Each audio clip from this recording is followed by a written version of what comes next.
김병기의 사라진 비밀금고, 녹취록, 뇌물장부가 산더미처럼 쌓여있는 금고가 아닐까는 생각입니다.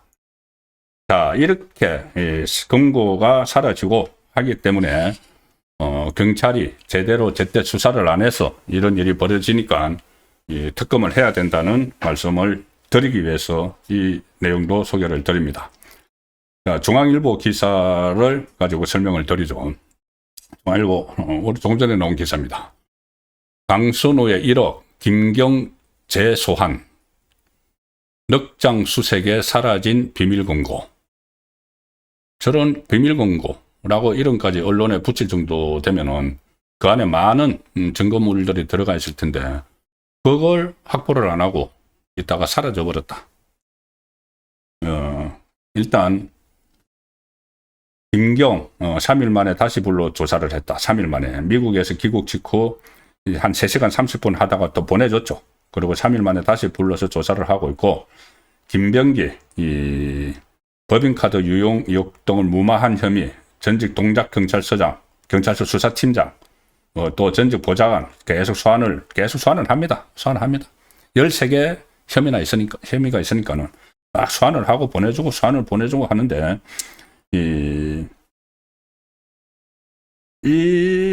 이것이 전부 다 이제 넉장이죠, 넉장. 김경시 의원 같은 경우는 사용하던 노트북하고 태블릿 PC를 경찰에 이미 제출을 했는데, 이미 그거 전부 다 미국도 갔다 오고 해가지고 다 깡통으로 만들어 놨을 겁니다. 그러니까 이미 제출을 하죠. 경찰이 그런 시간을 다 준 거죠.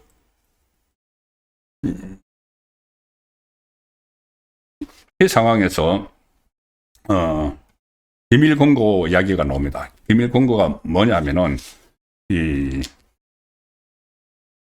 김병기와 관련해서 이런저런 폭로를 하는 사람들은 전직 보좌관들이죠.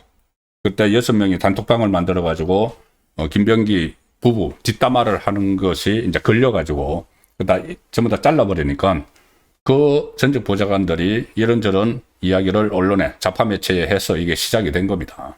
여러 가지 갑질, 그렇게 시작이 됐는데, 그 중에, 한 보좌관이 어떤 진술을 경찰에 했는가 하면은, 김병기 부부가 사용한 개인 금고가 있는데, 그 개인 금고를, 김병기의 차남 주거지로 옮겼다. 이게 수사가 시작이 되니까, 차남 주거지로 옮겼다는 거를 김병기 전 보좌관, 그 집안 사정을 잘 아는 전 보좌관이 이야기한 겁니다.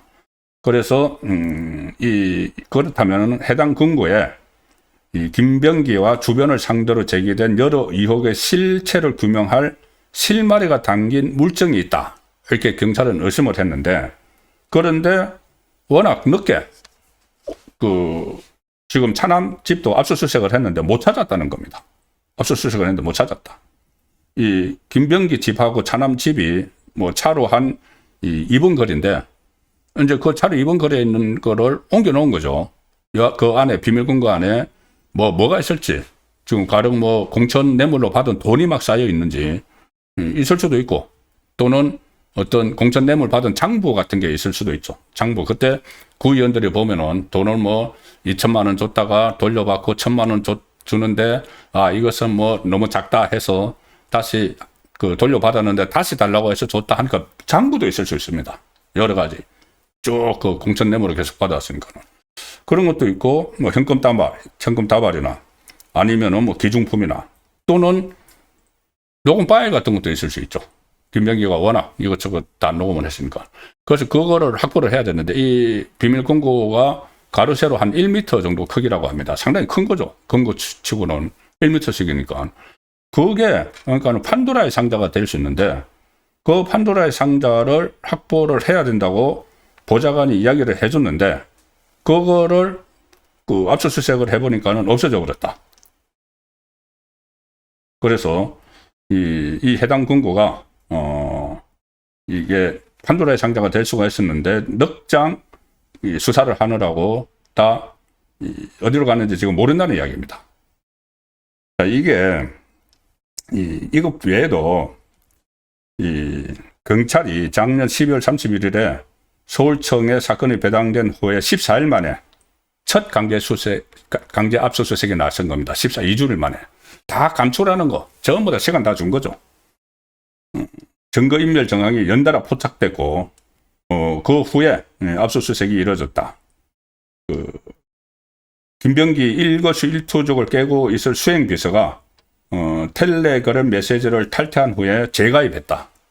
수행비서까지 전부 다 지금 증거인멸을 한 겁니다. 그리고 강선우에게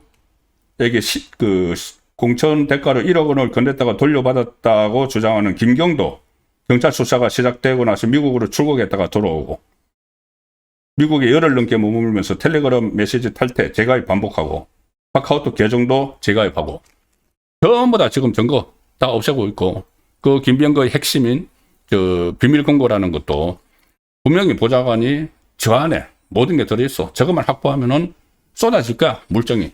했는데도 미적미적 하다가 사라져버렸다.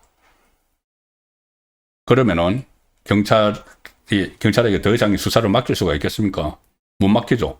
이게 파면 팔수록 정권을 향해, 이재명 정권을 향해 갈 텐데, 지금 김병기 같은 경우는 탄원서 그것도 이재명 대표 시절에 사라져버렸고 묵살돼 버렸고, 그러면은 이재명에게도 수사를 해야 되는 거죠. 범죄 혐의가 있는 탄원서를, 범죄 혐의를 담은 탄원서를 묵살을 해버리고 그것을 범죄 혐의가 있는 김병기에게 다시 돌려줬기 때문에 이거는 특검을 하면 분명히 수사 대상이 되는 겁니다. 경찰로는 어림도 없죠. 경찰은 지금 김병기도 수사를 못하고 있었습니다. 왜냐하면은 정권의 핵심이고 원내대표까지 했고, 그리고 이재명과의 관계가 있고, 이재명이 비명행사 공천할 때 거기 칼자루를 맡겼던, 그래서 이재명의 비밀병기다, 이재명의 블랙비곤이다 이렇게 불렸던 인물이니까 그거 다 경찰을 아니까 수사를 못했죠. 못하고 있다가 그나마 억지로 한 게 민주당에서 제명시키고 나니까, 그래도 민주당에서 제명은 됐구나, 그러면은 우리가 해도 민주당이 강력 반발은 안 하겠네 하고 압수수색을 들어갔는데 이미 다 치워버린 거죠. 그래서 이럴 때 하라고 있는 게 바로 특검입니다. 그 특검을 관찰하기 위해서 이 장동혁 대표가 단식에 들어간 상황이죠. 이 문재인 정부 때부터 검찰하고 경찰 수사권 조정을 했고, 이제 검찰을 완전히 해체시켜버리죠. 해체시켜버려서 그러는 상황에서 경찰한테 이 1차 수사 개시권, 종결권까지 다 줬습니다. 그런데 지금 이런 모습들을 보면은 이게 과연 경찰에게 정권과 관련된 수사를 맡길 수 있을지, 이렇게 되면은 이재명 정권에서 무슨 일을 해도 제대로 수사 안 됩니다. 제대로 수사 안 되고, 그러면은 이 특검을 해야 되는데 다수당이라고 그 특검을 원천 봉쇄해버리고 하면은 야당에서 할 수 있는 게 뭐가 있습니까? 유일하게 있는 것이 국민에게 호소하는 거고, 그 가장 강력한 수단이 단식인 거죠. 그러니까 그런 차원에서 장동혁 대표가 오늘 단식에 돌입했다고 볼 수가 있습니다.